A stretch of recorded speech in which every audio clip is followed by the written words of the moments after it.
प्रेरणादायक कहानी सारस की शिक्षा।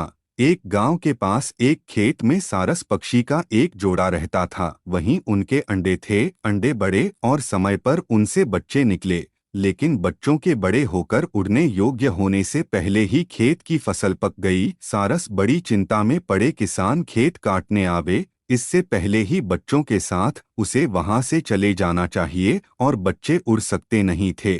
सारस ने बच्चों से कहा, हमारे न रहने पर यदि कोई खेत में आवे तो उसकी बात सुनकर याद रखना।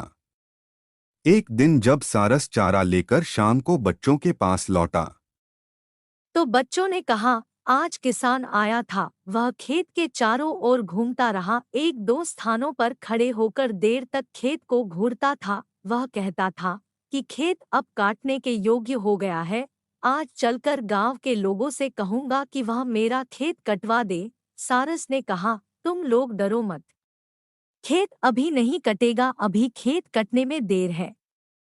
कई दिन बाद जब एक दिन सारस शाम को बच्चों के पास आए तो बच्चे बहुत घबराए थे। वे कहने लगे, अब हम लोगों को यह खेत झटपट छोड़ देना चाहिए। आज किसान फिर आया था। वह कहता था कि गांव के लोग बड़े स्वार्थी हैं। वह मेरा खेत कटवाने का कोई प्रबंध नहीं करते। कल मैं अपने भाइयों को भेजकर खेत कटवा लूंगा। सारस बच्चों के पास निश्चिंत होकर बैठा और बोला, अभी तो खेत कटता नहीं, दो चार दिन में तुम लोग ठीक ठीक उड़ने लगोगे, अभी डरने की आवश्यकता नहीं है।